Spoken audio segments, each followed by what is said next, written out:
Divine talks channel కు స్వాగతం. కార్తీక పురాణం 20వ అధ్యాయం. పురంజయుడు దురాచారుడగుట. జనక మహారాజు చతుర్మాస్య వ్రత ప్రభావము వినిన తరువాత వశిష్ఠుల వారితో, నాకు ఇంకా కార్తీక మాస మహత్యం గురించి వినాలని ఆశగా ఉన్నది, వివరింపుము అని అడిగెను. ఆ మాటకు వశిష్ఠ మహాముని, ఓ రాజా, కార్తీక మాస మహత్యము గురించి అగస్త్య మహాముని అత్రి మునికి జరిగిన ప్రసంగం ఒకటి కలదు, వివరిస్తాను వినుము అని చెప్పెను. పూర్వమొకప్పుడు అగస్త్య మహర్షి అత్రి మహర్షిని గాంచి, ఓ అత్రి మహాముని, నీవు విష్ణు వంశయందు పుట్టినావు. కార్తీక మహత్యము గురించి నీకు తెలుసు, దానిని నాకు వివరింపుము అని కోరెను. అంత అత్రి మహాముని, కుంభసంభవ, నీవు అడిగిన ప్రశ్న వాసుదేవునికి ప్రీతికరమైనది. కార్తీక మాసముతో సమానమైన మాసము లేదు, వేదములతో సమానమైన శాస్త్రము లేదు, ఆరోగ్య సంపదకు సాటియగు సంపద లేదు. అటులనే శ్రీమన్నారాయణు కంటే వేరు దేవుడు లేరు.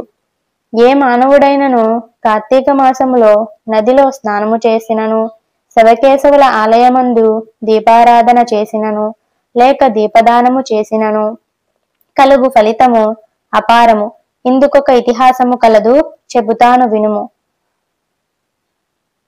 త్రేతాయుగములో పురంజయుడు సూర్యవంశానికి చెందిన రాజు అయోధ్య నగరమున రాజధానిగా చేసుకుని రాజ్యమేలుచుండెను.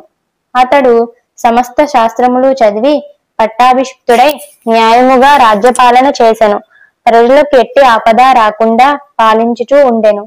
ఇట్లుండ కొంతకాలానికి పురంజయుడు అమిత ధనాశతో రాజ్యాధికార గర్వము చేత జ్ఞానహీనుడై దుష్టబుద్ధి గలవాడై దయాదాక్షిణ్యములు లేక దేవ బ్రాహ్మణులను సంపద లాగుకొని పరమలోభి అయి చోరులను చేరదీసి వారిచే దొంగతనాలు దోపిడీలు చేయించుచు దొంగలు కొల్లగొట్టు వచ్చిన ధనముతో సగము వాటా తీసుకుని ప్రజలను ఇబ్బంది పెడుతూ ఉండేవాడు.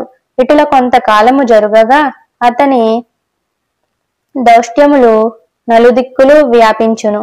ఈ వార్త కాంబోజ రాజును నాయకునిగా చేసుకుని రథ గజ తురగ పదాతి సైన్య బలాతులతో వెంట వచ్చి అయోధ్య నగరమును ముట్టడించి నలువైపులా శిబిరములు నిర్మించి నగరమును దిగ్బంధము చేసి యుద్ధమునకు సిద్ధపడిరి. అయోధ్య నగరమును ముట్టడించిన సంగతి చారుల వలన తెలుసుకొనిన పురంజయుడు తాను కూడా సర్వసన్నద్ధుడై ఉండెను. అయినను మొదటి పక్షము వారది కబలాన్వితముగా ఉండుటను బలహీనుడయ్యి విచారించి ఏమాత్రము విధి చెందక శాస్త్ర సమన్వితమైన రథమెక్కి సైన్యాధిపతులను ఉరిగొల్పి చతురంగ బల సమేతమై సైన్యముతో యుద్ధ సన్నుడై వారిని ఎదుర్కోవడానికి వేరి మోగించి సింహనాదమును గావించుచు మేఘములు గర్జించినట్లుగా శత్రు సైన్యముపై పడెను. 20వ అధ్యాయం సంపూర్ణం.